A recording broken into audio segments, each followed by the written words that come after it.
Sandman. They land at the Supernova Academy uncontested. So you see, as soon as any team is uncontested towards Supernova Academy, because of that rail that launches you over towards Brutal Boxcars, it inevitably gives you a free shot, a free opportunity to fight the team without them noticing, and that's exactly what they're going to do. Even with one elimination, they got full control. But still, all around Brutal Boxcars, you're seeing this. Mad and Monster and their trio just getting these eliminations, cleaning up what is left on these outskirts. And if not for the points, it's for the loot that they weren't able to get early on. I'm surprised they don't even see Void there, so he's kind of laying low right now. They've just been hunted down. No breaks given to them. Madden, Liam, and Drizzy was that Eastern team fighting on the mountains. It was just a matter of time before they kind of rotated through. So see what all, of course, resulted from that. Bugha, Threats, and Craze. Bugha looking to make his, what was that Vivid pointed to at the top of the show? 26 or so FNCS Grand Finals here to come. Very big time for of course, Bugha. One of the most consistent year after year, season after season. Just doesn't give up. Yeah, it's the most in this lobby at 25 currently. Agers is actually going to be the second most with 22, along with Acorn with 22, seeing a lot of experience in this lobby. As the zone pulls and kind of centers up Utopia in the middle, that kind of gives them all the flexibility in the world. They don't have to rotate. They know from the north. So they just kind of set up their triangle surge bases over towards Utopia to get as much of that storm surge as possible. Ishu, Taki, Vert, they land just towards the northeast of that Utopia city. And they typically are going to use this geyser. And instead of just once, people are wondering right now, Monster, like, why? They're already in the sky. What are they waiting for? You double use this geyser. It gives you extra height. You're able to use it to get farther in towards the zone. So when we tune into them later on, Monster, I expect them to see probably centered zone set up, ready to go. Yeah, it's one of those techniques carrying over from the last season. So you can see the optimization here coming through. Yo, what's up, chat? Welcome back. So today I'm gonna welcome back. So is NA Central group 1? So is Bugha, Pollo is in this lobby. Yeah. So yeah, chat. Make sure you hit the like button, hit the subscribe button, and I'm trying to hit 1K sub, like 2026 or 2025. So please make sure y'all know. Did they just land on him from that double geyser? Probably so far away from his team. You see it on the western part of the mini-map. They're slowly, surely rotating in. Yep, that's exactly what they did. They landed directly on his surge base while Ishu just shooting him out from underneath. I don't think he stood a chance with the way they did that one. That might be a little play they're giving away for grand finals right there. I don't know if I'd, run that playbook so soon here in a group stage, but one thing to think about, showing you all the vulnerabilities of playing so far apart from your teammates. Sometimes it works, sometimes it doesn't. Medmis smoke is already down, and this is kind of exactly what you were alluding to, how deep and how long they do fight into the zone. For Broken, Void, King, they kind of need this situation. They didn't necessarily get the most surge to start this game off, even while contested, so now they try to feel forced in this situation to try to fight for it. 2v1, pressuring the box. King is able to get in, landing a good shot and continuing to pressure out, but damage is still there. But it's still a 3v1 Monster. The bait and switch, they're making sure that the first point guy going into that box is going to be the most healthy, and that's why Broken is now taking the lead. Charging in, pressure's there, and there goes that full trio down and out. Excellent pre-fires by BJ, but not enough to hold it down, and what a huge elimination. The first misforms now falling out of their inventory into the hands of Void and company. That's going to be a massive power exchange for them. Looking at Acorn, Pollo, and Ager, seems like got full control of things on the other side of the Foxy here.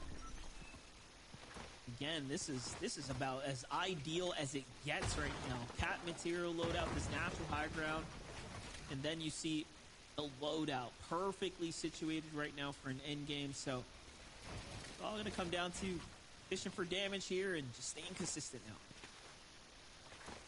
Sitting here looking in the mini-map, I'm like, okay, Acorn has the island. You got to imagine they have them down. Where is his team? Nobody is on the island with them. They have so much separation. They're covering up so much space in this zone.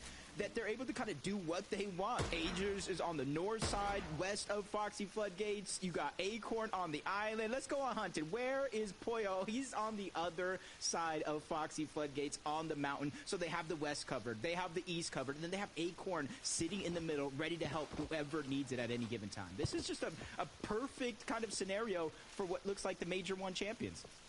Yeah, most definitely. And we saw a quick look at everyone's loadout. I mean, they are big chilling for this end game right now. Again, the name of the game for them is just hang out, get a little bit of damage, and I mean, they have full control of the Foxy's entire domain. Here's not too far off, Hound. Lila Larson right now at the Crime City. Lila whiffing a couple shots, but this is a team that already has a trio wipe under their belt.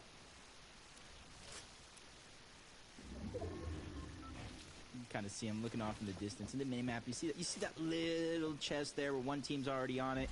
Just north, you see the little green arrows, the second team. They're just kind of waiting for their superhero rank to go up. That's going to unlock the ability for them to open up that chest, get whatever loot that they have, kind of pick and choose if they already have a full loadout. So you're seeing kind of proactive plays coming out from some of these teams, kind of trying to box up and steal the loot, even if they don't have access it with their superhero rank yet. Superhero rank is going to unlock you a lot of goodies from this end game, but hold up. Mafia already pushing up here. Woods, Minty, and Ski got to be careful right now. This team's looking at full collapse. Very interesting base. I'm not sure I've ever seen a fight start a base like that. We'll find out what the play is here shortly. Just judging by the low surge, no eliminations. I believe that was the team that lands over the top eastern portion of the map. So instead of using that time to rotate in and get Storm Surge, they were focusing on that primary position towards the center of the zone. But that kind of leaves a hole in their game plan. So even though they're only 73 above the damage threshold, that can turn in the blink of an eye as soon as the next couple of zones do pull if they don't accumulate damage. Darzi goes Blizzard and Zoom as well, 47 above. It's a small feeling of confidence knowing you're at least not taking damage, but in the back of your mind, you know I got to start finding, I got to start hitting these shots. Otherwise, it's going to be me forced with my back up against the wall just to push the first team we see. Yeah, got to take accountability if you're not finding the tags that matter. It's the small decisions and opportunities that change your entire Fortnite game experience for sure. Well, let's jump into some action right now. Jargoo having Silic here. Have a team on top of them, but one kind of looking, fishing for damage. They just want to get a few tags in, right? Kind of ease up this pressure that's coming from the Storm Surge here shortly for Mikey's trio. And Crackly, they don't want to be too rash either. Kind of waiting for the team to come to them, and it seems like everyone has decided to jump into the blender. Unfolding pretty quickly here. 75 damage above right now. Tries to retreat now for Focake. They want to heal. Kind of forced to right now. Not necessarily in the worst spot.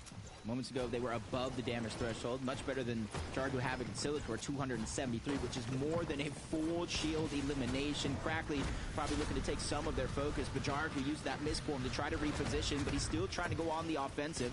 No opportunities for him there, but they're trying to play calm, cool, collected. Even as they're so far down the damage threshold, they're trying to play as calculated as possible because you cannot give any big shots up to any one of these two teams because then it could be all over.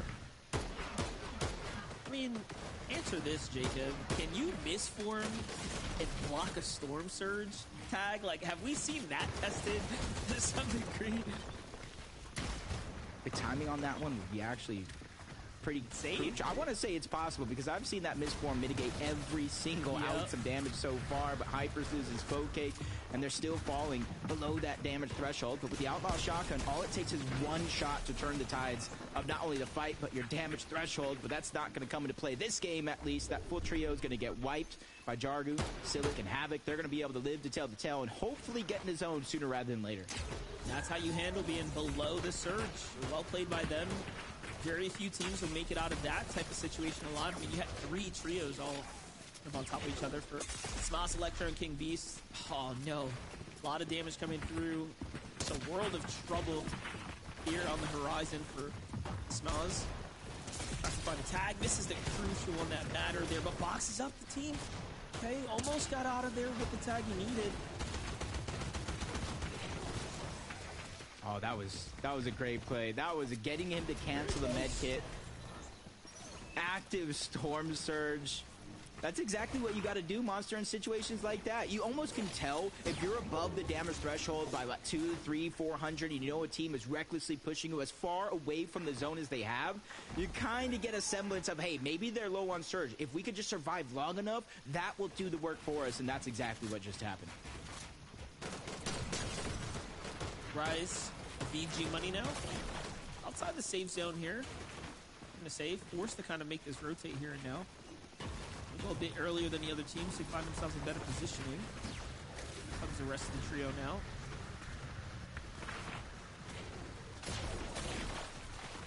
Now we're seeing both the dashes being used. You know they have the misform in their back pocket, just kind of combining both methods of rotation to try to make their way in. But just as they reach the end, Pei in a full trio, Bugha's trio as well, maybe even one other, all focusing in this direction. Even though they're surviving for now, they are burning through a lot of materials.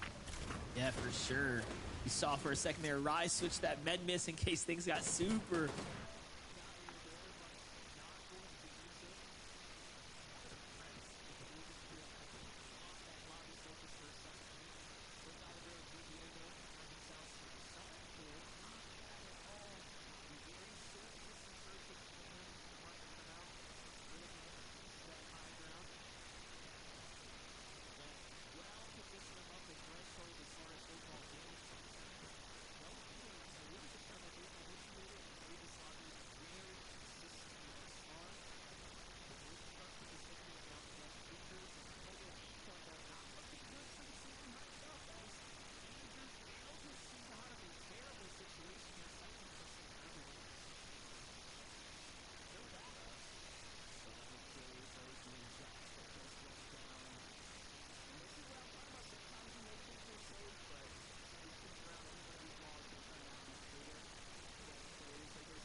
Or that misform.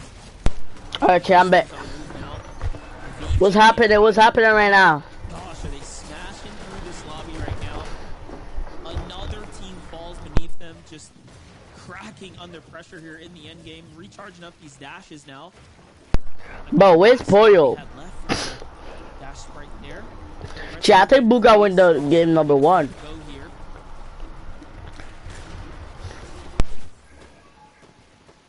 Almost looks like they're waiting for cheeky opportunities like that. Larson getting tagged up as he makes his way towards the zone. Agers continuously looking back. 700 damage above. They're seeing two teams struggle to make their way in. And the Medmiss smoke is a huge sign of weakness as Void Blue takes a ton of damage. Forced to pause there in his step. He's not even at the zone just yet. Luckily for him, Power is there, but that luck has run out. Forced to abandon. Power getting chipped down. Xander cannot lend a helping hand, or at least not just yet. Jackson is going to get taken down as well. The firing squad from Pollo's, Acorn, and Agers claim another one. Violet, TK, and Larson getting busy here on the outskirts of the zone once again, just opting to stay on these outer edges, wait for teams to kind of come to them, wait for that cheeky damage here. Plenty of time to fight here and now, but no, they're just going to chill out, go ahead and replenish these dashes. Meanwhile, high ground's taking shape right now. Hound, Aiden, and Krillian gonna be the first to go ahead and situate up for this end game here. Look at the commitment from the metal right now. So they want to go ahead and hold this high take. This could be right now Carillian's first FNCS Grand Finals appearance if they could somehow clutch up a win. Aiden and Hound, they play duos. They have the chemistry. They have the history on their side, and they have the high ground as well. Ninth zone, you got to be careful. That Booga and Threats and Queez. But 61 below the damage threshold. Threats continuously looking for opportunities from 8 to 44 down. But yeah, I think Booga win this. Running through these players. I don't know, man. Slows down as they get 100 above. That's what I think it is. Praise gets the elimination on the 20.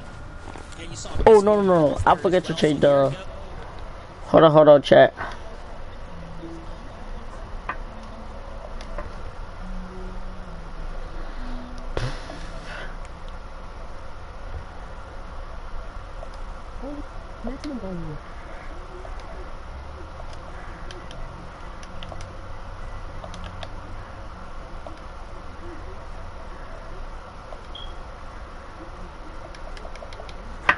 All right. To be just a matter of time, Boyo Acorn and Angel are starting to cook up here. The last we saw them, they were looking pretty desperate, but they have clawed their way right back into this game right now.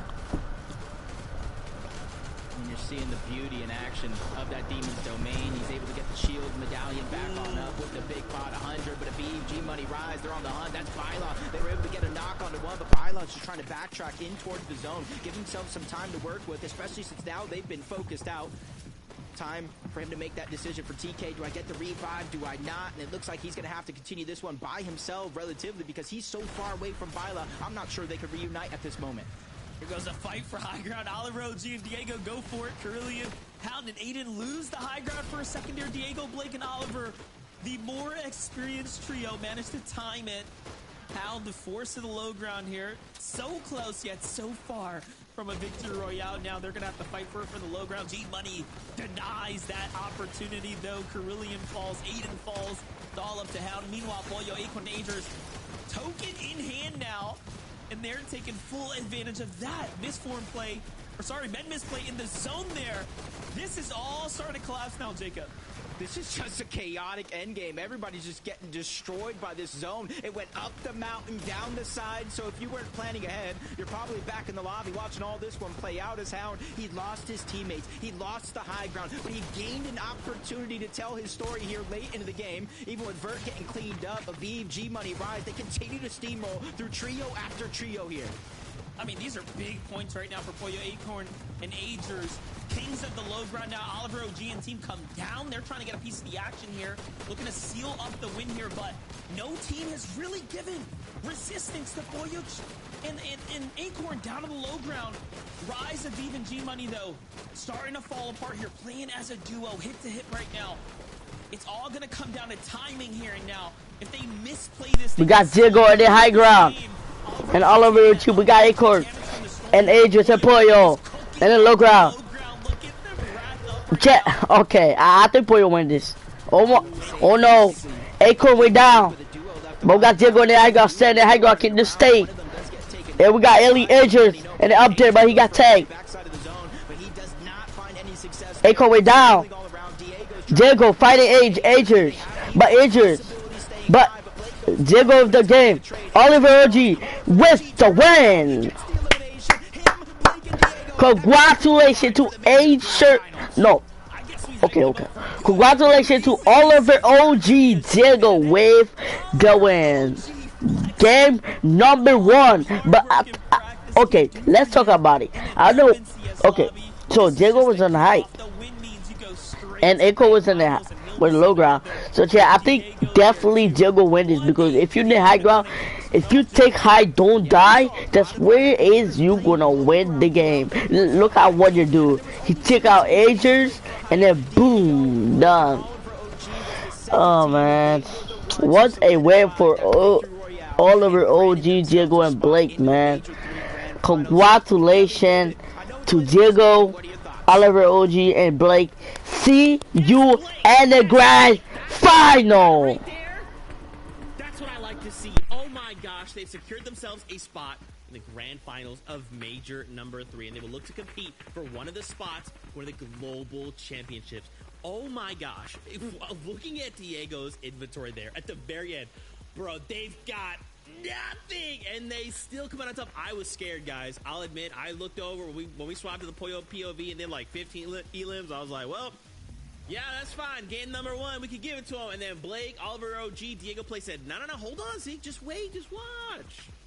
Yeah, a great high take from them as well, as you were watching right here. Just very clean, very smooth, and it's showcasing just what those capes can do. Oliver OG, Blake, and then Diego just playing the high ground so well, not playing too aggressively. I think a lot of players with these capes like to drop down, try and grab a bunch of refreshes, and we can see how low Diego is on mats here. But they don't fret, they play it smooth and safely, and they know it's a 3v2. Even against the likes of Poyo and Agers, you just have to play patiently, and that's exactly what we saw from this trio. Incredible timing there for Blake, Oliver, and Diego, right? Usually when we have a meta like this where there's so many mobility items that kind of make it easy for you to go up vertically, kind of contest the high ground, we have to see those high ground teams kind of separate themselves with a bunch of, space between them and the second height. But right there, they slipped up just a little bit. Hounds Trio on the high ground got a little bit too close to that second layer, and Blake, Oliver, OG, and Diego instantly took advantage. Oh, man, I cannot wait to see them compete in the finals. It's so sick. Now, of course, I know what you want, more Fortnite action. But first, a short break. When we return, we pick back up with game number 2. So, stay tuned.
Square dance on the floor. This is not a ball. I'm above it all. Start, I see my glow up where you supposed to go. Proceed on the low, can't lose and find the go. Leave me in the zone, I take your mind and then I smash your soul. Turn up the track, going deep, I'm in the zone. You know I'm about to go, harder than hard to go. When the lights shine bright, that's my show. Burn up and see the glow, I'm gonna make it known. I get it, they love my whole steady. They got so listen, told you this ain't hypothetical.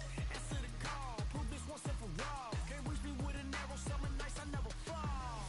No cattle, the goat don't wear a saddle. Cool riders off my body, cut them off, they acting sloppy.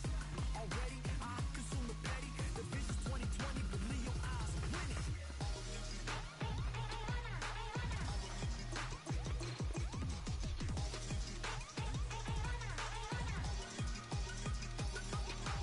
Turn up the track, going deep, I'm in the zone. You know I'm about to go, harder than hard to go.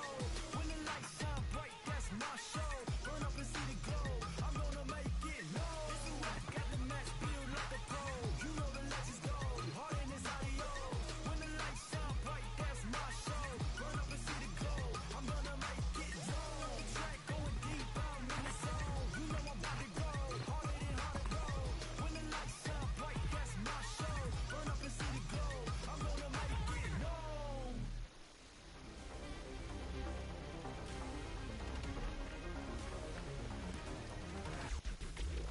Welcome back, everyone, to the FNCS. We just wrapped up game number 1, and man, it was a wild one. Of course, there's a couple things that happened in that game, like I don't know, Acorn, Aegis, and Poyo just going absolutely ham in that game. Oh my gosh. What was their total? How many eliminations did they end up with? Because again, we kind of went into those final few moments, and again, when we jump over to Poyo, and I'm like, bro, this guy's just got it all. He's got Medallion. This is an easy GG, right? They don't manage to get the Victory Royale, but guys, these guys are 100% in first place as far as consistency is concerned. You know, I've been watching their streams over the last few weeks and through the play-ins, and something that Acorn said during one of these games where in first moving, he's like, oh, everyone stays to the front of zone, we need to change the meta. And I've kind of noticed that when they are on the low ground, they actually kind of stay towards the side, maybe even in the middle, where they allow a lot of these other teams to kind of rotate in front of them, and that's why they're able to get so many eliminations, and not until they're kind of aware of where everyone else is on the low ground do they push for that front zone. So I'm loving these adjustments. I'm loving the awareness that this has, and that obviously comes from Acorn being one of the smartest IGLs in all of Fortnite, and to happen with Poyo and Aegis, these incredible fraggers. The only thing that hurts me is that we got to see some dig on dig crime. Of course, Acorn and Oliver OG, you know, when the organizations go up against each other, it's a bittersweet moment, but what a great moment that was, Vivid. I mean, you want to talk about moments, right? There was a game-defining moment for this trio. It was definitely their eliminations on today, right? MDF and Jacob were talking about it. As soon as we kind of tuned into their POV at the start of that fight, they were like, whoa, these guys are not looking good at all. And then a couple seconds later, boom, they pick up the eliminations, they pick up the refresh, and they just went ahead with that momentum. I mean, 17 total eliminations, picking up that second place after our casters are kind of able to kind of tune in and be like, whoa, they're not looking so good. Turn it into that kind of a game. Incredible stuff from the trio. Oh my gosh. And I mean, of course, on the other side though, right? You've got Aviv, you've got G-Money, you got Rise. They didn't get 17, but third place in 12 eliminations. Like, oh my gosh. I don't know what about this meta is making like these trios just say like, we're going to find every elimination. We're going to get every single one possible. But, you know, it is so exciting to see. And again, like, you know, all of these tiny little interactions, eliminating a player, taking their stuff, suddenly an impact, suddenly a new weapon, ammo, materials, whatever it is, like that moment to moment right now is just so unbelievably exciting to me, Kelly. Yeah, that Sentinel Pump in the right hands can just end up with a double-digit elimination, joined by G-Money and Rise, who were able to kind of just navigate the low and mid-ground so well in that end game, giving Aviv just all of the gas that he needed to go hard. And, you know, Rise, Money, they were a duo in that situation, but going and continuing to thrive in that situation where you don't really know the chaos is going on around you. How are you going to be able to survive? Where should you be positioning yourself in the end game? Well, this duo right here handled that with just great ability. And kind of checking out those highlights from that game right there, actually able to notice that it's actually around the same time, 7th zone, similar to kind of Acorn's trio where they look like they were not doing so well either, right? We kind of tuned into Aviv's trio earlier on throughout the game and it was like, whoa, they're racking up eliminations very, very easily. Can't believe they weren't the trio with the most eliminations in that game, all things kind of considered, because they were so down bad in like 7-6 zone. They had to keep playing aggressive, but it just worked out for them. They're trying to hit that S rank. They're like, all right, F rank, pretty good stuff to me. I did want to highlight quickly 5th place Taki Isho and Vert. We kind of talked about them at the start of the show, right? And to see them kind of, you know, this is a really good starting place, right? We just need to keep this momentum moving forward. We just need to keep doing what we're doing. We can't, of course, make any mistakes, right? We make a single slip up, a single, you know, we get sent back to the lobby type situation, and suddenly we can find ourselves outside of that top 5. But this is a great start, Kelly. Yeah, no, I honestly think with just one game done that there's still so much opportunity for Taki, Isho, and Vert, and all of our trios, honestly, to kind of make these micro adjustments that we talk about, potentially look at what they did wrong over the last game or last few games as we continue on throughout the day. So even though they're in 5th place, which is a good position to be in for group stages, I don't think that there's too much of a worry for them. Kind of crazy as well how brutal this, you know, this meta is. It keeps people alive for so long because of the meds, the mist form that's kind of available for all of our players. Makes those solo clutches really, really easy. It just makes placement points very, very hard to get as well. Like Bugha's trio not finding themselves in the top 10 on the consistency leaderboard, even though they were alive in like 11th zone. Super, super brutal. Yeah, I mean, they're currently sitting in 13th place, right? So I like that you call that out. Let's keep our eyes on that over these next few games. Now, remember, we only have 5, which means we have 4 left to go before we close group number 1. So we can't skip a beat. Let's get ready to jump back into the action. MDF, over to you. Thank you. And yes, I think that we're seeing the early glimpse of how the new end games are going to start taking form in these higher tier lobbies, Jacob. A lot of players seem to be able to go the distance now, all thanks to all the opportunities, the heals, the med miss, the miss form, right? There's so many ways to do that. Yeah, throughout the course of that game, I was even thinking to myself, man, placement points got to be huge right now. It was still 14 teams still up. Some of them is probably solos, some of them probably duos, but it's the miss form that is truly key. And it really goes to show, man, just heals, 2 med kits, maybe a med miss smoke can really change the difference between top 14 and the top 8. And that's where half of the placement points are at. Yeah, well, clearly Oliver OG and team are going to be happy now. They're going straight to the Grands. It's all up to the rest now to try to pull in a victory royale. Let's talk about the dynamic changes here really quickly. We're tearing into the next game. When you win, you are done. There's a new spot now that's going to open up here, so we'll see as we jump into game number 2.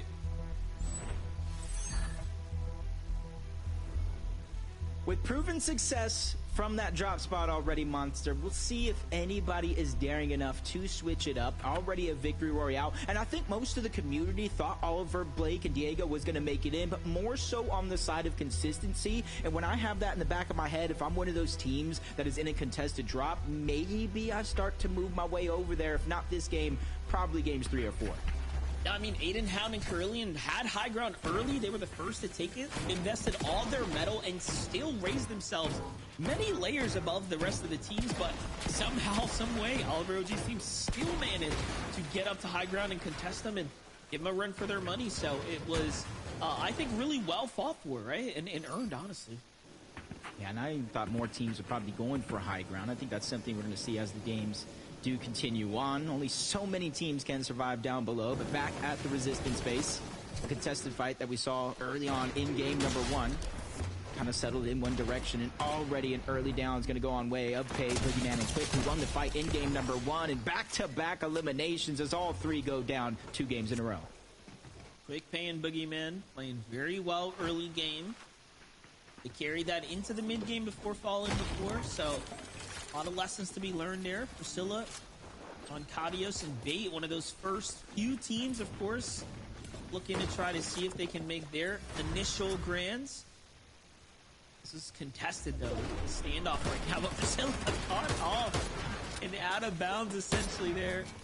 Can't be on the other side of the trio. And your team's kind of playing the opposite. That was just a small misplay, right? Yeah. I feel like I can almost hear the team comms. Why are you even on that side? We know it's a split drop, especially after game 1. But Violent's going through the same thing over at Lone Wolf. They know it's contested, but he's able to get the first elimination with the Spire. But it's only going to be a knock. 2v2 still going down with Larson, trying to steal some of these pieces away, find success in the short moment. Sale has to be able to get this damage there. TK gets tagged up just a little bit. He's forced to back up and cower down as Larson does go down. That's a 2v1 situation now with him being last island. Oh. To say TK was able to escape, but another third-party monster. Yeah, but you can't miss those tags. Mafia techs now show up fast before TK can even really process what happens, it seems like. They're looking. They have an inkling of where he is. There's only so many options you can get to. TK hit for 90 and then the finish there. And quick finish for them. All that momentum they built out of game 1 now deleted as they are forced to kind of play towards the later half of the tournament here. Only 5 games, Jacob. Losing one really sets you back, even on overall points as well. And interesting to see, because that team that kind of pushed over towards Lone Wolf Lair, they were originally planning on going towards first order base, so either they made a quick rotation monster or they switched things up, which is working out for them. BJ Baloney at September 19th. Going up against a fight here, but even though you kind of see this full fight breaking down 3v3 from high ground to low ground, Turbulence going for a knock onto 1, you can kind of see on the outskirts of this fight a third party waiting for it all to play out so they can kind of take what they hope to steal away from the winner of this fight.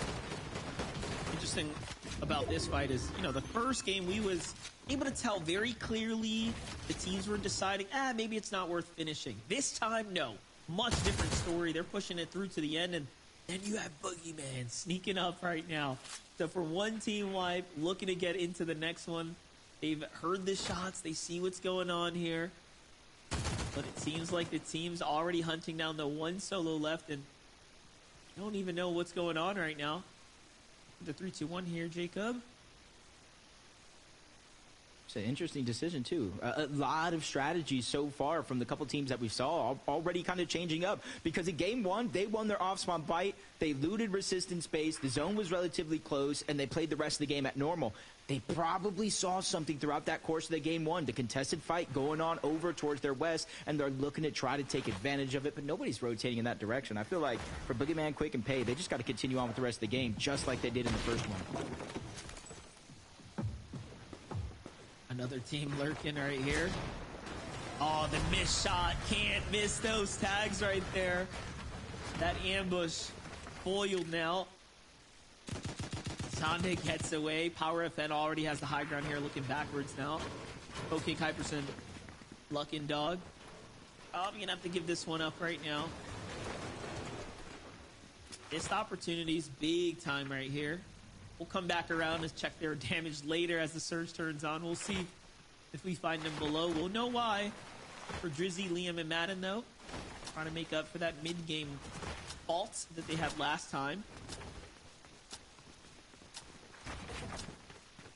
I want to say it almost seems like it could be a similar zone for the most part, even though it does have a little bit more of an eastern lean. You see it moving down towards Pump Power, maybe in Utopia, as Naves gets tagged from two different angles, caught off guard in that split second, trying to heal up. Hopefully his teammates are there to alleviate some of the pressure. Aloe is trying to do just that, landing some shots on Brazi down below. He has that ultimate high ground, and he's going to try to pressure these teams, allow for some time to Naves to actually heal up without the thought of anybody trying to pressure that box. And nobody, in theory, this is such an isolated fight because you see it's kind of pushing in from Shogun Solitude just past Candidates Crossing at the peak of this mountaintop where you have a launch pad as well. So there's not going to be any third parties rushing in to try to take this position or steal this fight away. At the worst, maybe somebody looking off into the distance. That's going to allow exactly what we're seeing here. A lot of flexibility for both of these teams to try to disengage off this mountain and rotate into the zone.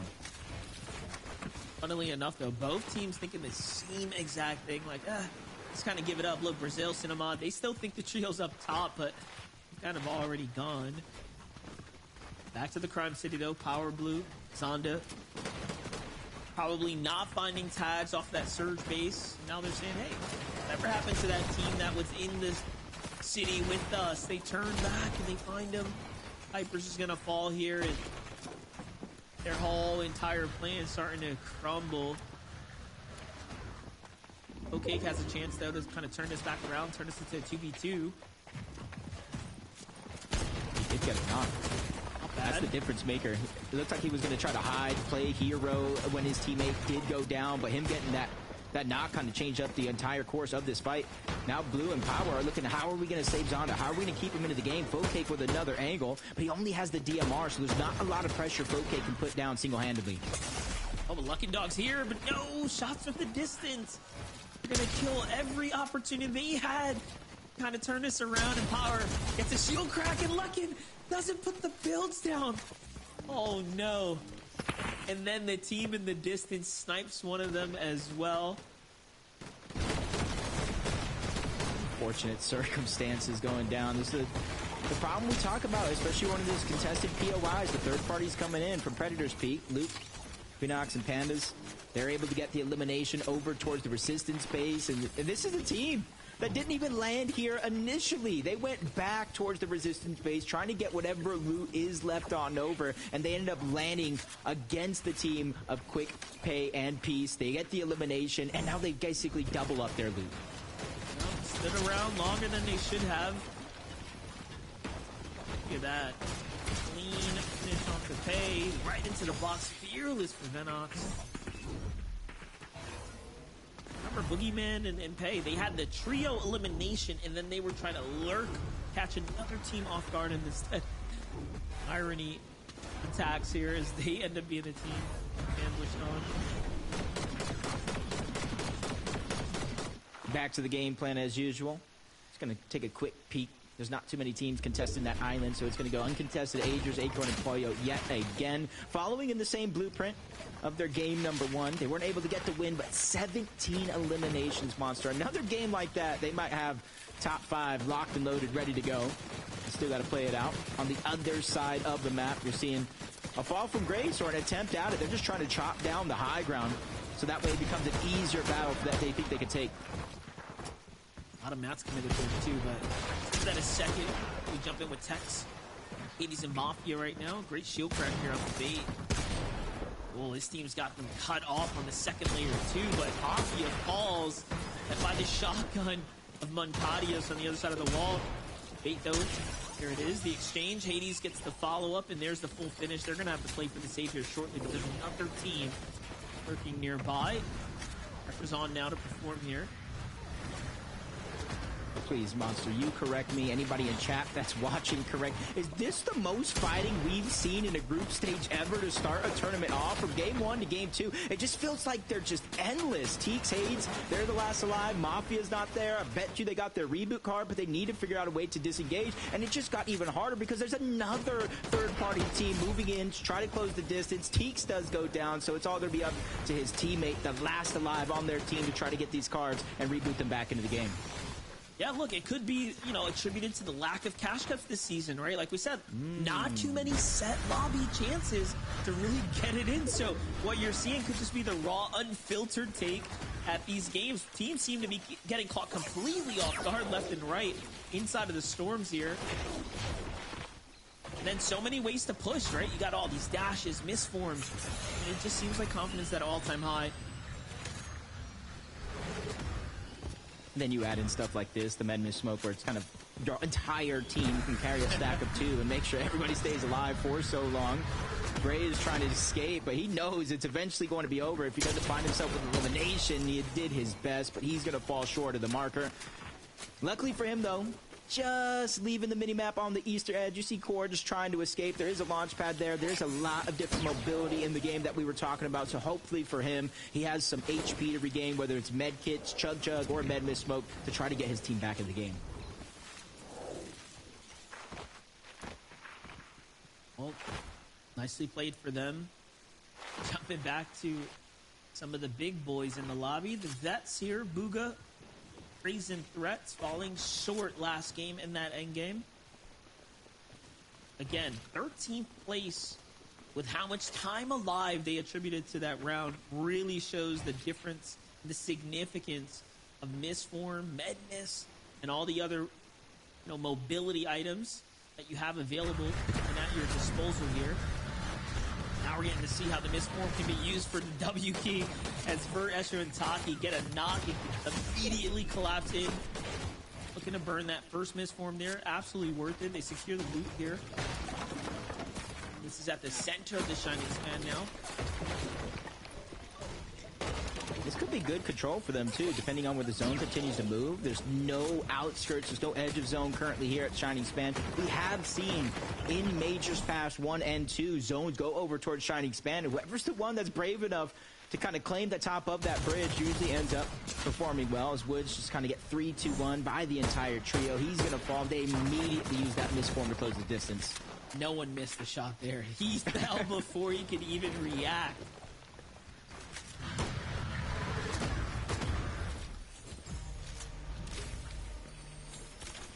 Get punished, and then you see them pass around the medallion like a hot potato. You get shield, and that's how a team like this over towards Demon's Domain is able to kind of make it far into the game. They're not forced to use a lot of their resources, so that way the minis, they're able to keep them longer and longer in towards the end game where they make more of an impact, especially if you're taking damage, pressured from all around.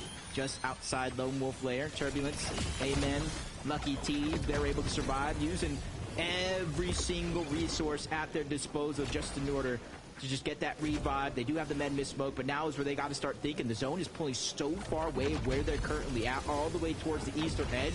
They have to make that a focal point from here on out. Good use of this Surf Cube here. I mean, you get a lot of distance out of this. Lucky's going to go ahead and...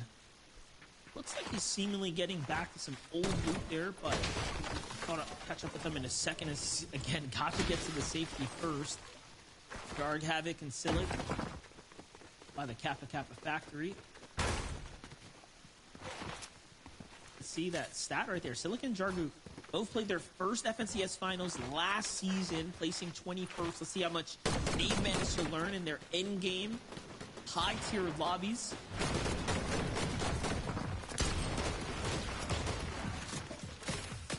So those edge fights right now just out of Demon's domain.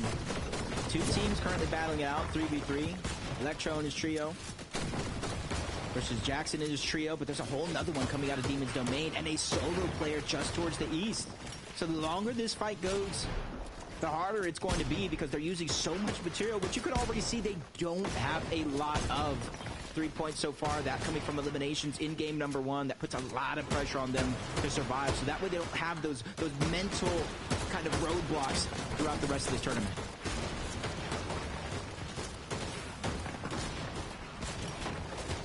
Both sides kind of poising up, just looking for an opportunity with this low fire rate rifles here, not really giving them that quick advantage they're looking for. Jack's got to be careful though, losing the walls there.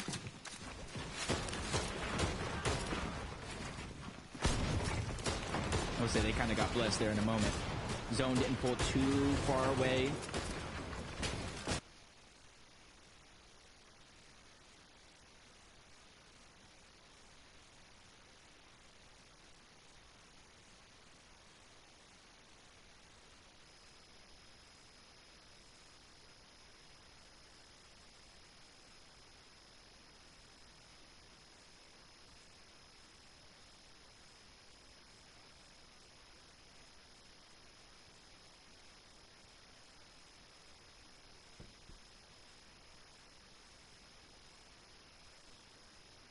Alright, chat, I don't know what happened.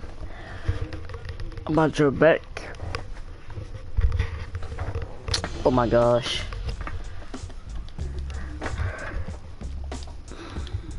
I'm gonna back chat.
Yeah, I don't know why it's not working right now.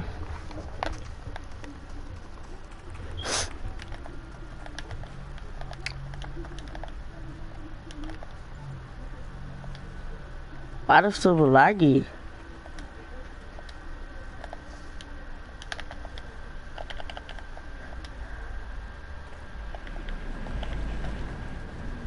Maybe leave.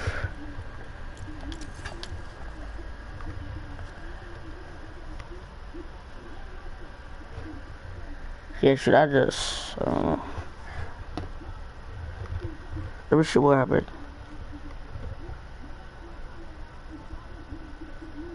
This is one of the...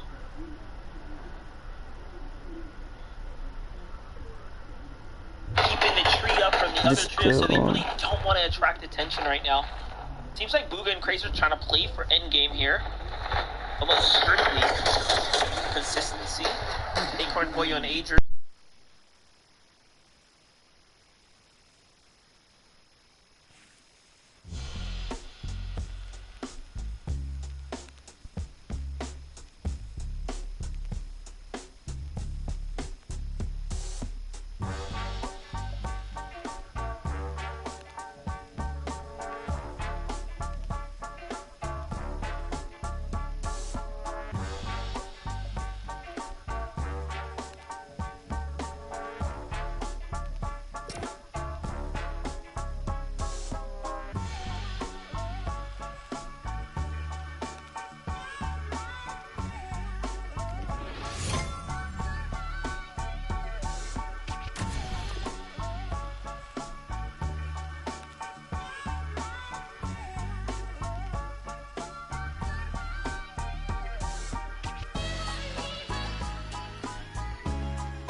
there. Pollo falls. Storm's doing way too much damage. Agers actually has to leave him behind. Jacob, this all goes downhill. It's a real tough situation to be in, especially since Pollo not only had the medallion, but he had a bunch of HP heals as well, med kits. Yeah. The med miss smoke, that was exactly what they needed, and the materials on top. You're seeing how low on resources overall Agers is. Couple of empty slots and less than 20 builds overall. You're seeing the struggles around the lobby. Taki, Ixao, Vert, much better position. They've been proactive throughout the course of this game, rotating south from their actual drop spot just to be first to every single one of these rotations. Seeing a replay of how they're getting all of that loot and more. They're able to get VNOX into the box. They clean that one up with ease before they go right back on to pushing out. Switch on over to V, G Money, and Rise. Yeah, that was good. I mean, just back and forth right now. We're really seeing the action pick up here for game number 2. Look at this. Another update. Agers finding minis. Who knows where, but he's got something to work with right now. Couple charges left in the miss form here. That's going to be the difference in him actually earning some extra placement point here. Sneaking around, finally gets spotted out. He has no build, so he can't even really protect himself, so he sets his eyes in the sky. You hear the birds going around, and that's where in the back of his mind, are they chasing me? Are they not? It does look like Booga and Craze continue rotating straight forward in towards the zone. They don't want to take too many risks, considering they already lost threats earlier into this game, but they still are able to take down Agers. Full circle moment there for Booga. He's the one who finds the tag onto Agers there. Misformed to go in and rotate out. More pressure coming through, and even with no threats in the lobby, pulling through here and now. But if VG Money and Rise are on the hunt right now, they find Craze. They wrap it up so fast there, and Booga can't misform out this time. He's gonna have to fight for this one. Doesn't escape fast enough. Just like that, G Money, Rise, and Aviv get their hands on their first misform.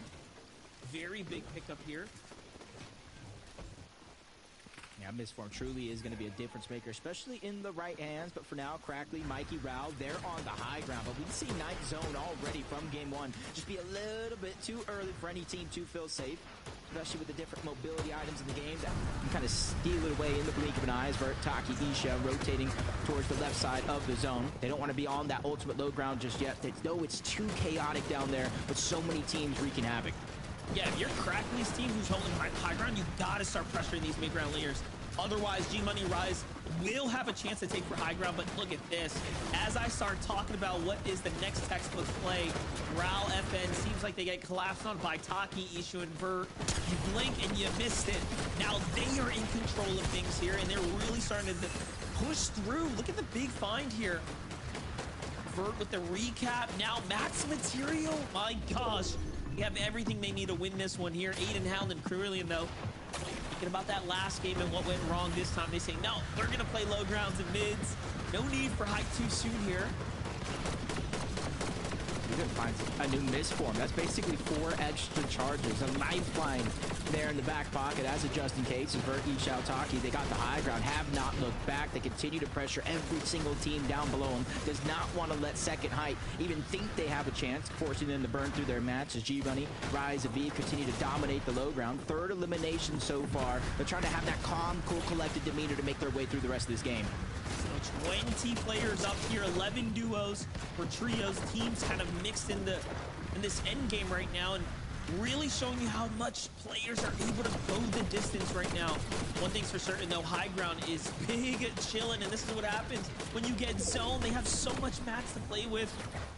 Seems like just favoritism kicking in for them, but Broken Void and King find another knock here, but no, lose a teammate in the process. The lobby's starting to look back towards them, and he tries to get a little bit of his teammates loot, but no chances, no time for it.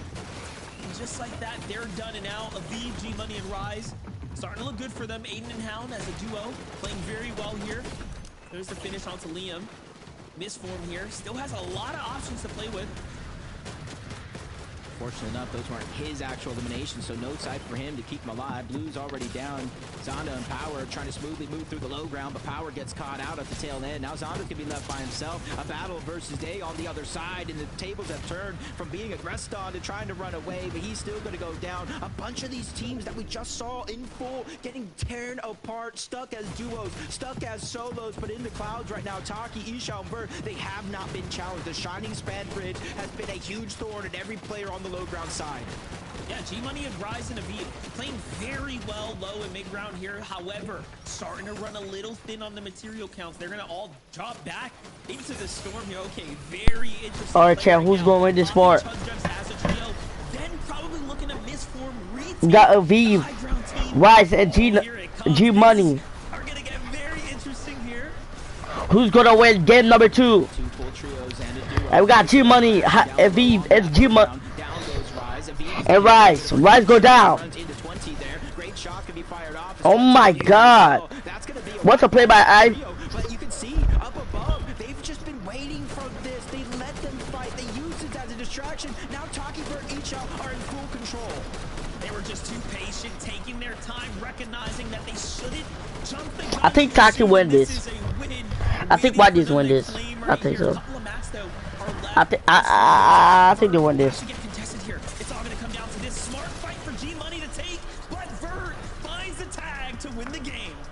That is a big game for them. The zone pulled over towards Shining Span early on. That's where they picked up some of the first eliminations of the game, and they set up shop. What a game from Taki. Taki with the win! Congratulations to Taki. We will see you in the grand final. Storybook finish for them. You know, you just can't, emphasize the importance of that critical elimination at the Shining Span, giving them an abundance of material to play with, and then the zone pulling that way. It just doesn't get better. Get it from their perspective. I mean, it just looked like easy walk for them in the park here. And really, you got to give them a lot of credit. They played smart, slow, and steady, because you saw Aviv and Rise trying to time the retake, but Ishu, Taki, and Vert played the smart and had a lot of high ground there, giving them that distance. Yep. And this is where G-Money tried to contest, but it was too little, too late. 17th finals for Vert, for Taki and Isha. This is going to be their second appearance in the Major 3 Grand Finals. Zeke, Kelly, Vivid, what do you guys think of all that action? Guys, they treated this like a grand finals endgame, right? That's that sweet spot you want to be in when there's all this kind of chaos happening on the different layers, people changing, jumping, dashing all over your screen. Being able to find that calm in the storm and really zone in and just play your game has led them to now from game 1, right? They were 5th place going into that game, right? We were kind of talking about them before we went to that break, like, oh man, maybe, though they're on the edge, like maybe they just got to kind of keep going. Nah, they just turned around and said, hey, look, Victory Royale, let's just treat this like a grand finals lobby. Let's do what we need to do. And they come out with a win. I mean, it was exactly what Jacob was talking about, where they saw the high ground around Zone 9, actually what we're watching right now, and just saw just kind of how shambles high ground was. No one was really claiming it for their own. So they were able to take that high ground just a little bit late, and not just to take high ground, but also take it at a very low zone, I should say, where they had a lot of opportunity to kind of get eliminations towards the mid ground, grab those refreshes, and then be able to hold high ground for the rest of the game.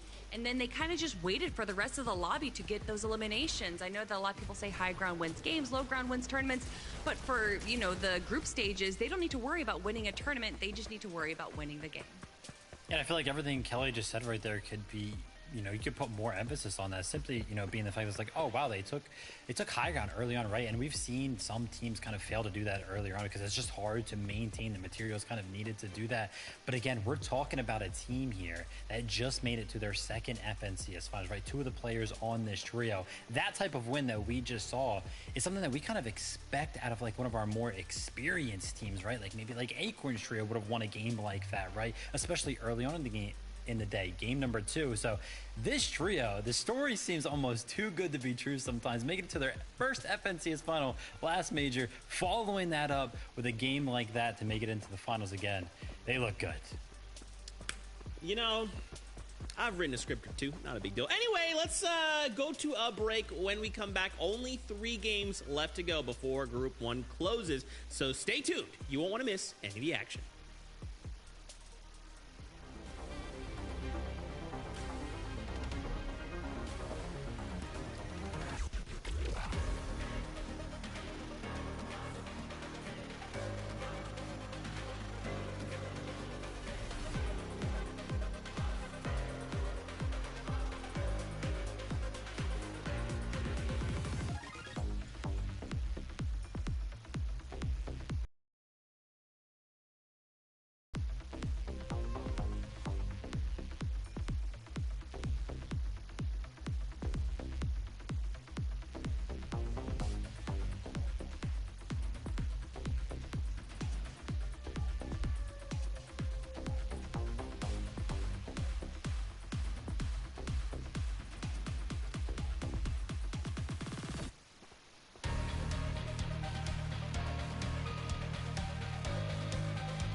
Welcome back, everyone, to the FNCS. With 2 games down, we only have 3 left to go, but there's still plenty of action ahead of us.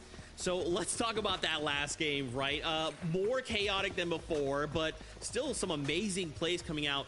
There was some hiccups along the way as well. We're looking at, Aviv and company. Talk to me about this last game. What might have gone well, maybe bad? What do you guys think? I think that it wasn't necessarily bad for this trio. I think that they actually had a pretty good run through the mid game, or the end game there, staying on the mid ground. They do a really good job with this. They aren't like the other trios where they kind of stick to the ultimate low, especially when you're going over water. It's so risky to stay on that low ground, so they stuck to the mid ground. They were able to kind of get these little picks and eliminations here and there. But truly, for me, it was the preparation that they had for the end game. They understood that they didn't have that many mats, so they needed to make sure that they had a ton of heals for the end game. And that's what allowed them to survive close to the very end. Yeah, I mean, how different are games 1 and 2 for this trio, right? Game 1, they were shambles, had low mats, 7th zone, had to keep playing aggressive, which led to so many eliminations for them in that game. And then we kind of tune in with them this game, and right, going into the end game, only 3 eliminations kind of in the 11th zone. Such a big difference. When we actually tuned in with them, I think it was around like 9th zone, they had 0 eliminations and plenty of mats. So played it completely differently throughout the middle game. Worked out perfectly. For sure, the most consistent trio right now. Okay, I like it. And of course, because of that, remember, so if you look at those top points, right, 1,000 to 150, that just means they qualified, right? So right now, as we stand, Aviv, G-Money, Rise, they're technically in like first place, right? Currently looking really good. We wanted to highlight as well 7th place, Aiden, Carillion, and Hound in that last game. Doing again, kind of the difference from game 1 to versus like game 2.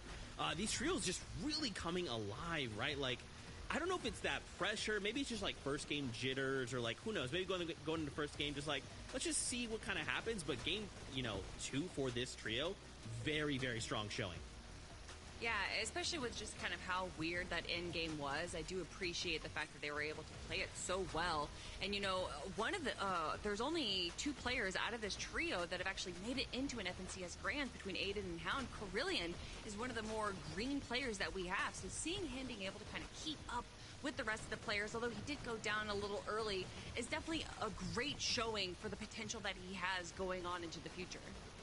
Yeah, also a way for them to kind of show off, hey, listen, first game, we were going for the high ground, didn't necessarily work out. Let's completely flip the script in that regard and go for the low ground right now. Now, of course, sometimes when you are forced into a duo situation to try to clutch up, you do kind of force yourself down, right, to kind of sneak about.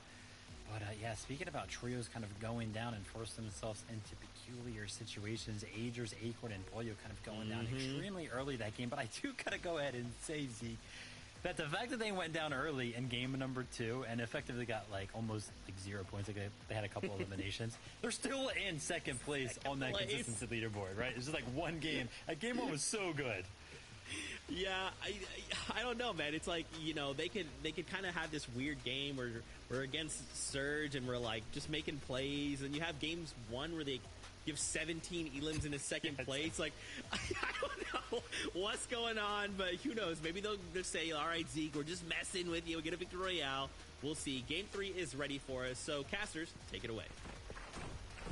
Yeah, don't let those points confuse you, right? When the 1,000 kicks in, that means they won, so you don't really have to worry about them anymore. But it does matter about who's consistent afterwards.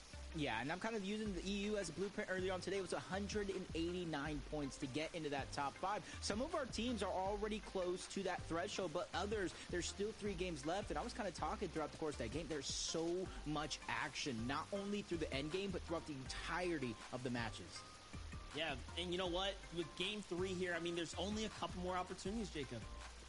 Yeah, and hopefully, they really take it in stride. Acorn, Agers, Pollo, they're a team whether they win the game or kind of continue through consistency. They have what it takes. They're only a few points shy. But I'm looking at so many other teams, and with the Battle Bus ready to go, this is the 3rd game, the halfway point. So let's get into it.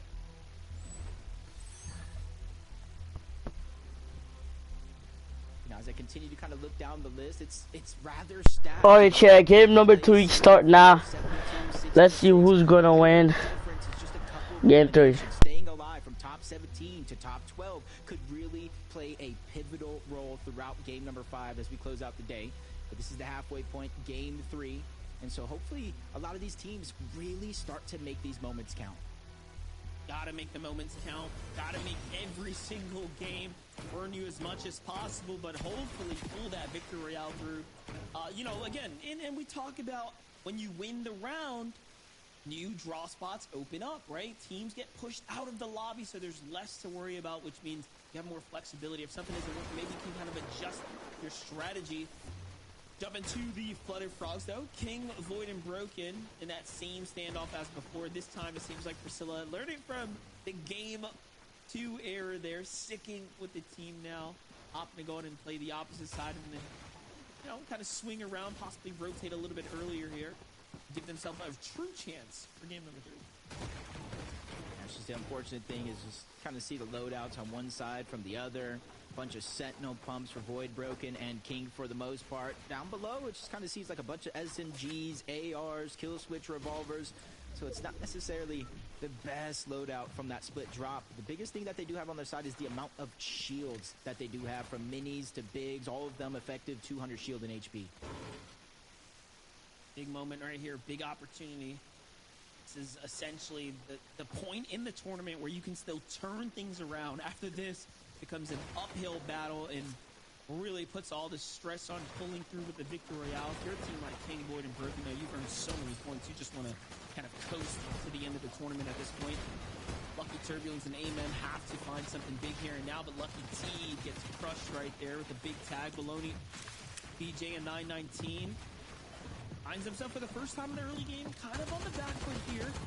Again, this is a fight we've seen now for the last 3 games. And it seems like the team to the north, is that Pay 14 potentially coming down pretty quickly? Yes, it is in their team. Last time, they missed the chance to get the ambush. This time, they're coming even sooner. Yeah, they know they just can't let these damage opportunities, even if they don't get the eliminations pass. And Lucky T is able to get the drop on a 919. That's a quick elimination there. Just trying to wait, make sure his teammates are good before it all gets cleaned up as they pounce on the other 2 players that are going to be left alive. No big eliminations just yet. Here comes Pay Quick and Boogeyman. They close the distance in the blink of an eye, and now they have the high ground, which is a huge advantage in these types of fights. A smart play here. Pay's going to go into the builds. A little risky for him, but gets the cutoff opportunity here onto Lucky. Now, looking for the sandwich. Pay playing the side angles here. Kind of the lurking opponent of this team here. Boogeyman, though, gets the first full hit there. Amin tries to go around. Not good. Boxed up. Sent back, and then Lucky, where are you going, buddy? It's over for him as well. As fast as it started, that fight concludes. To the south, though, TK's team seems to be hearing what's going off in the distance, possibly thinking about swinging on up. Meanwhile, Panda, Venox, and Luke come in to the Flooded Frogs, sticking to their strategy of coming through for fights, but this is the first time there's 6 players up still here. This fight never concluded. Because the sewer tunnel is underneath, it's not going to be easy for anybody to really get too much of an advantage in some of these fights, especially if they continue to drop down below, but I might have spoke too soon. Does look like Priscilla does get locked. That's Ian, gets cleaned up by Luke. They move on over to try to get the rest, but all 3 of them back into the same box. Mafia, Shades, they're there as well. Their full trio is waiting on the other side of these builds, waiting to pounce. Yeah, Mafia thinks he's not, you know, spotted out there, but no, this team has full awareness. Mafia might be the first to fall.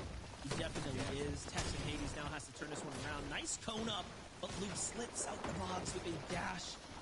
Well timed for him. Meanwhile on the low ground, Hades back against the wall, looking for Panda Season. Doing a great job here fending off the team so far. They seem to be the better fighters, but counted up too soon here. Actually perfect usage by the dash right there. He got his P stolen away. He's able to dash, dodge the shot, stay alive a little bit longer.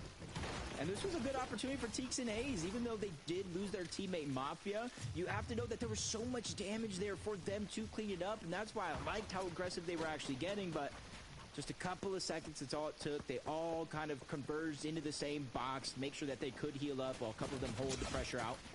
So that one's going to be a full disengage as Focate goes down. Hypers and Luckin Dog, they're still going to be left up. They're going for a straight revive play to try to save their teammates. But look at Monster, their material count, they are very, very low on resources. Bad. This is just bad news here Trying to stick the res. I can appreciate that, but Liam gets in there. Why not get the re-knock for good measure? Siphon kicks in there. That's going to keep him more than adequately healthy here. And you know what? They're happy with the one knock. Somehow, the team slips away, though. Uh-oh. Doesn't want to let him go away for too long. That's Focake. Trying to survive, popping the minis. He knows the fight is going to be inevitable, so instead of trying to run, he's trying to use the little time that he has to at least get into fighting shape. And a couple bunches back as he misforms straight up to the mountain yet again, but it's not going to be easy with the time it takes for that second charge to come out. Around 12-second cooldown on those charges. He used the misform. Focake, unfortunate enough, just was not able to create enough separation. Crazy. If he would have just got up and over that mountain, he might have actually survived, but blocked out there. Meanwhile, on the other side, what's happening here? Eulogy and team kind of eyes on Pollo, Acorn, and Agers. Pollo, Acorn, and Agers playing this a bit differently now. I don't think they were happy with the lack of damage in the previous game. They're probably thinking to themselves, all right, guys, let's turn on the heat here.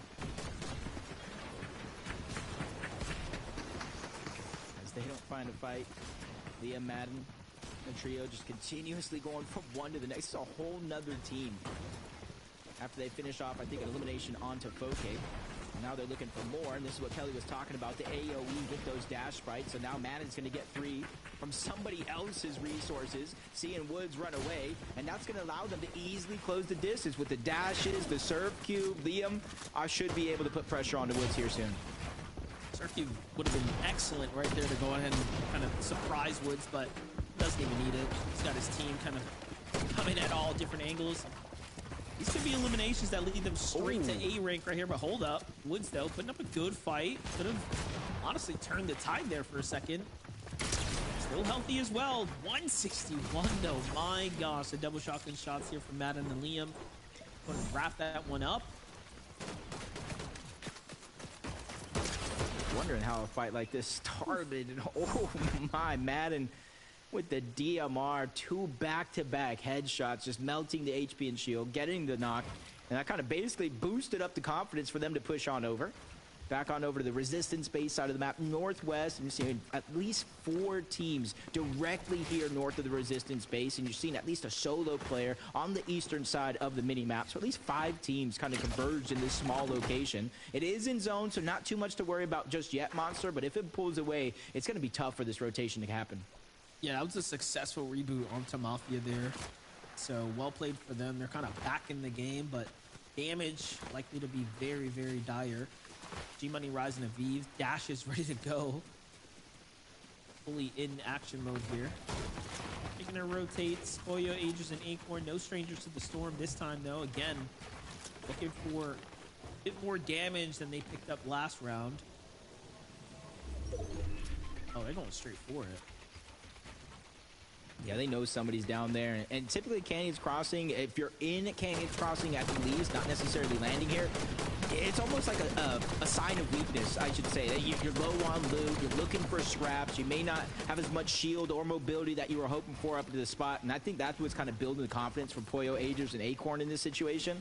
They just have to figure out exactly where they're at. You see the superhero rank, that's going to give them a couple of extra heals there at the bottom. If they have the Med Miss Smoke, all teams can use them together. I was gonna say, I like this though. Like, you got this team up top, kind of hidden out here. 2 med miss, ready to go. So a lot of options, but the moment they drop that, the gig is up. And they know that's Pollo, Acorn, and Agers because of the medallion. Then I kind of agree with them. You know, wow. I tell people I don't play solos because you're gonna watch me hide in the cone. Well, sometimes hiding in the cone, Monster, is just the best option, especially Look at this. when that medallion is there. Look at the map. They allowed their teammate to even get knocked. They're like, nah, we rather res chain. We're not going to med miss. We're not going to show them where we're at all. And they wait to the very last second. That is hilarious, but also well played. It was the right decision, clearly. Kind of almost brings me back to the last major where Peter would drop the medallion for Agers to try to contest clicks. These are the storylines that we're talking about major from major. These are the tricks underneath some of these teams' sleeves that they're waiting for. Group stage might be too early, Monster, you know as well as I do, to show absolutely everything, but at least we're getting a little bit of a tease of what we might see in the Major 3 finals. Oh, most definitely. There's going to be a lot of small, nuance and plays up the sleeves, especially when you start getting into grand finals lobbies, right? The roster changes, the best teams are in the best drops. There's different predictability at that point.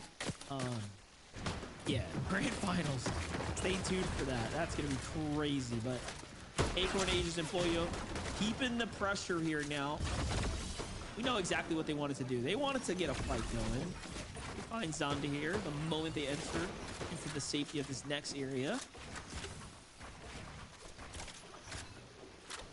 And one of the things I've noticed here, actually, that is drastically different from games 1 and 2 is you remember the island spawned over towards Foxy Floodgates. Agers, Pollo, Acorn signed up a line, kind of a triangle in different spots around those mountains and the island to get Surge. There is no island over towards Foxy Floodgates this time around, so they're going to have to change up their strategy. Instead of sitting on the island safe, shooting down for Surge, it looks like they're just taking a full 180. They're going aggressive. They're fighting team after team after team as they make their way towards that island.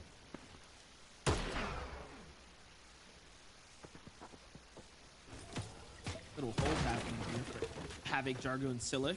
Team behind them, actually, they don't even have wind of that trio. They're focused more on the fact that G Money has high ground here on the mountain across from them.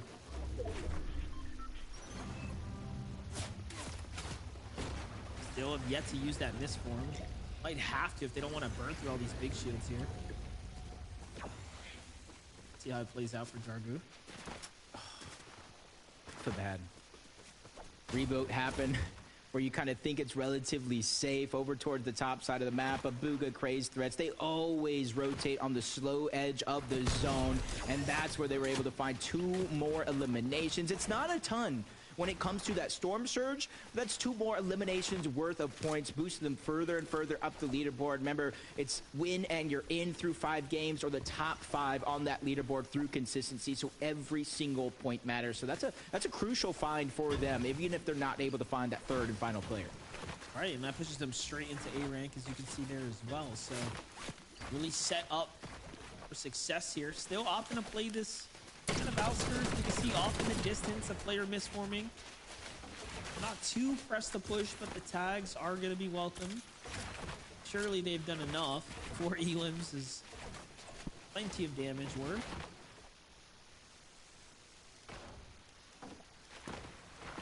Oh no. Another one of these fights.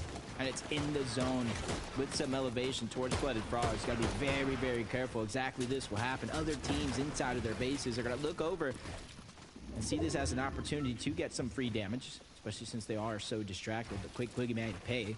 They separate themselves. Even though they try to attach themselves to that elevation, they pull themselves off a little bit because they know the threat of getting pushed is around the corner. Yeah, Boogie Pay and Quick here definitely making the most out of this game. This is the, I think, furthest we've seen them coming into kind of a mid-game situation here, as their early games were a bit dicey. Threats, Craze, and Bugha, though, waiting for Storm Sickness at this point. You better get out of here. It's gonna get sketchy. Oh, talking about sketch, though.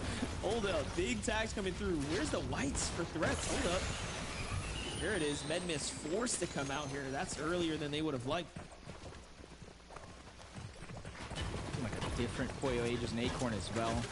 Continuing their aggressive story. They have the exotic Sentinel Pump. And if you guys don't know, every time you hit a shot, it kind of goes between 1 or 2 abilities. It gives you kind of the pepper effect, or it slows your opponent down. And in the hands of someone like Pollo, being able to land multiple shots on multiple players throughout the course of a fight, those effects will kind of slow things down on your opponent's foot, kind of allow someone like Agers and Acorn probably to get that final elimination, the knock shot. So you're seeing a lot of the utility being grabbed from them, whether it's a mythic, exotic weapon. They have everything that they need and more. One of the best sound effects too. Very rewarding. Hit a tag with that shoddy, but A here coming online. Okay, not bad at all. A little knock to go ahead and give them some cushion to work with. Siphon's gonna give him plenty of time to go ahead and decide what he wants to do with his loot here. Jack and Boji already on the move here, but they're a team lurking.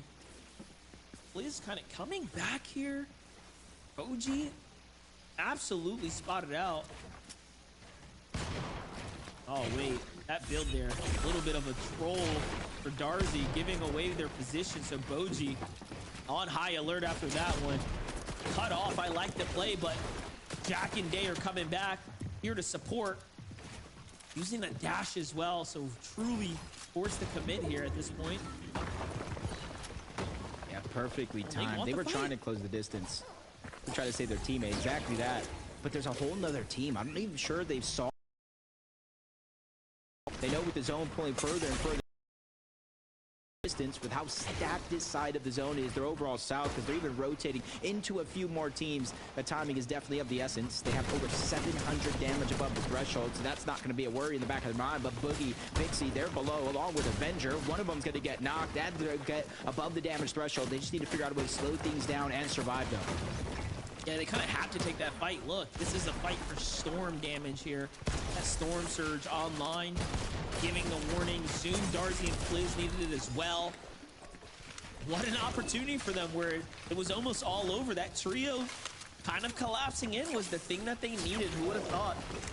Meanwhile, Day and team off to the side, kind of watching it all go down.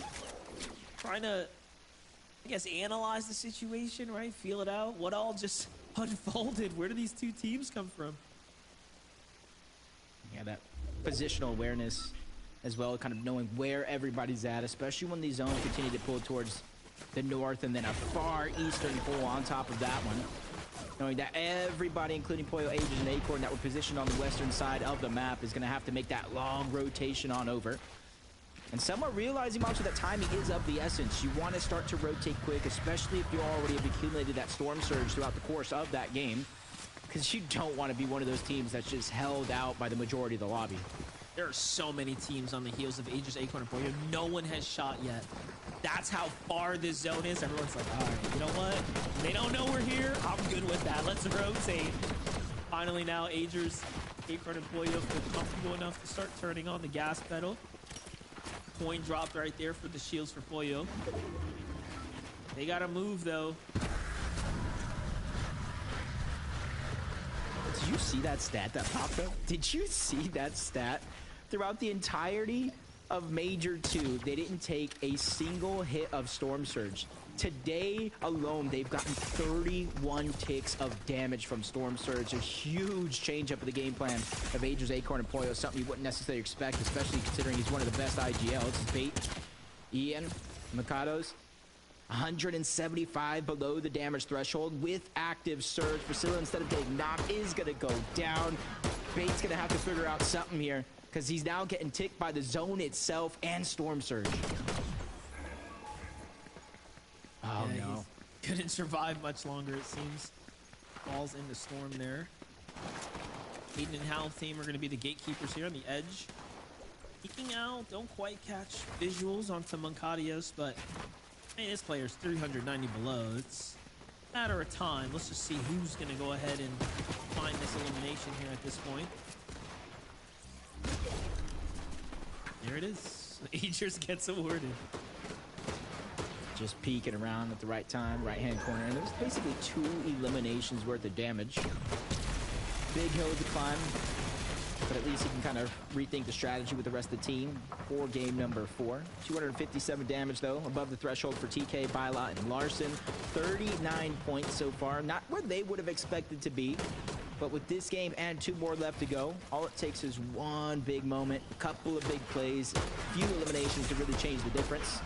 At 6 below for Luckin, Hypers, and Focake, they take a few ticks of that Storm Surge, and now it's just going to get exponentially harder if they don't find that damage. I like the med misplay here, but Storm Surge is online. They gotta make a play here now.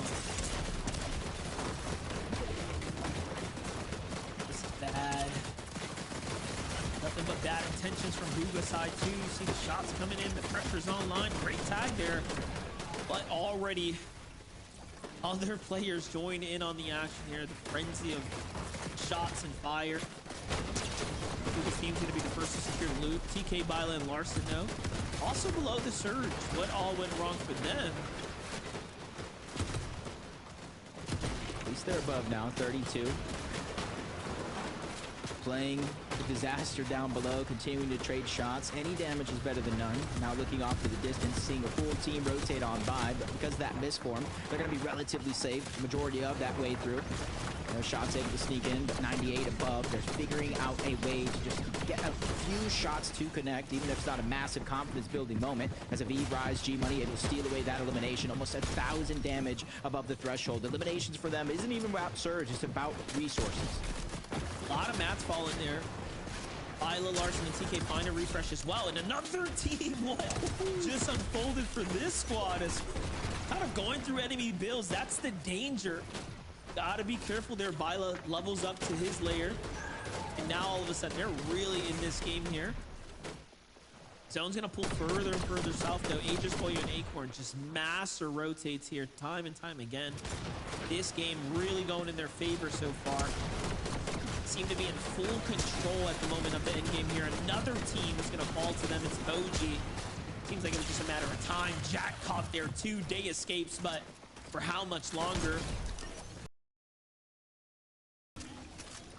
Another misfire as well. Here's Jacob.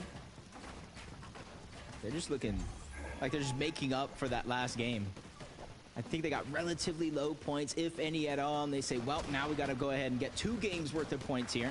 If not the victory royale, they can take the rest of the day off. As we look in the clouds, just figuratively and literally, it's Threats, Craze, and Bugha. But the 8th zone monster, we've already seen it happen today. It might be entirely too soon for them to invest a ton of materials.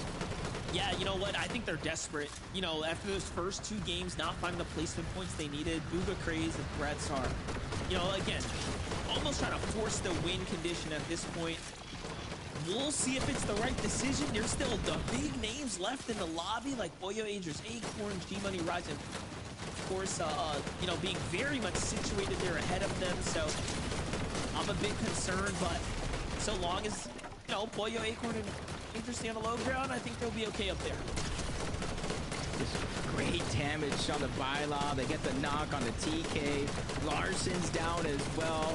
Bila just needs a miracle here to survive outside of the zone. Luckily for him, those fallen bodies of his teammates, he's able to get as much of the resources as possible, but in comes TK, in comes Teeks. They're able to take them down. That's a huge loss there on the other side, but for Bugha, Craze, and Threats, that's a huge win. They're able to get damage, eliminations, and they're able to rotate here much safer on the high ground.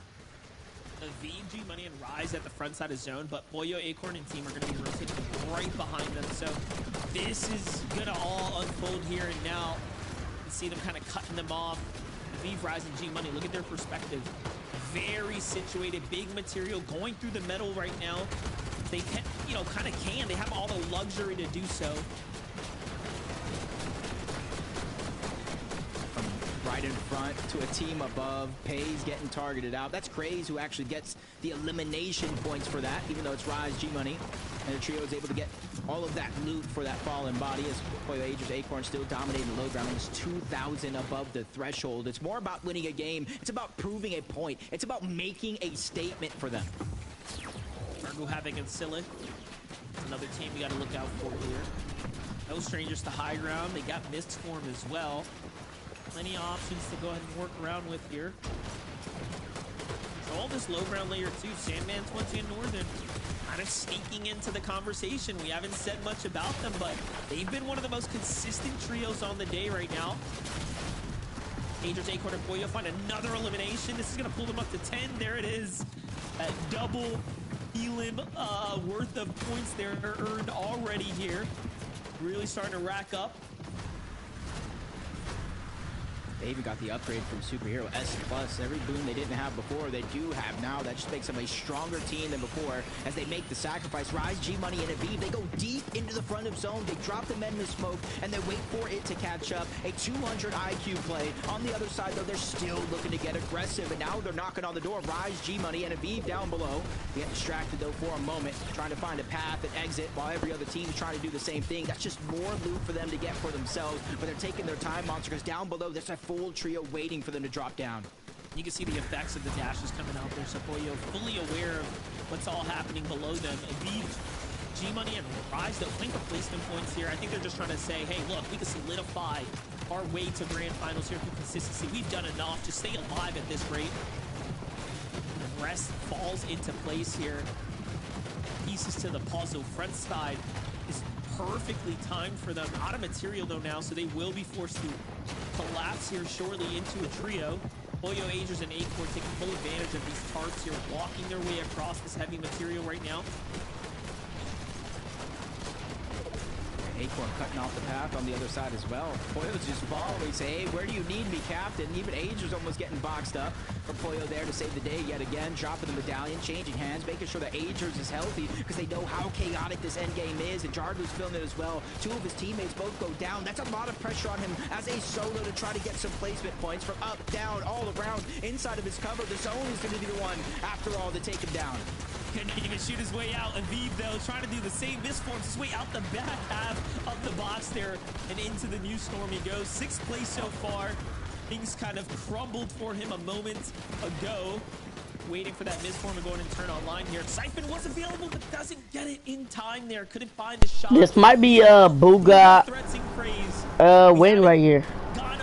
But Pollo go for the high ground. But Pollo try to clip people. Oh my God. Oh.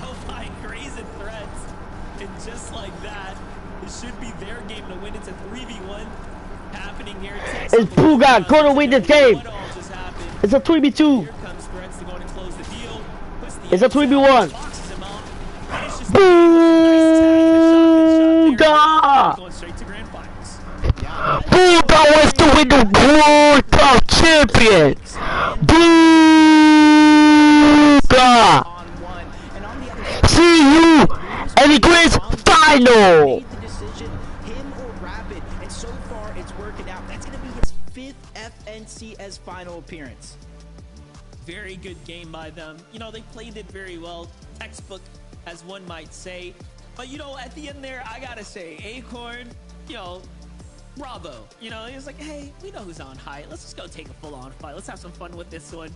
And Pollo tries to pull out the edit, of course, but in the end, the Rats, though, plays it so well. Shuts him down there.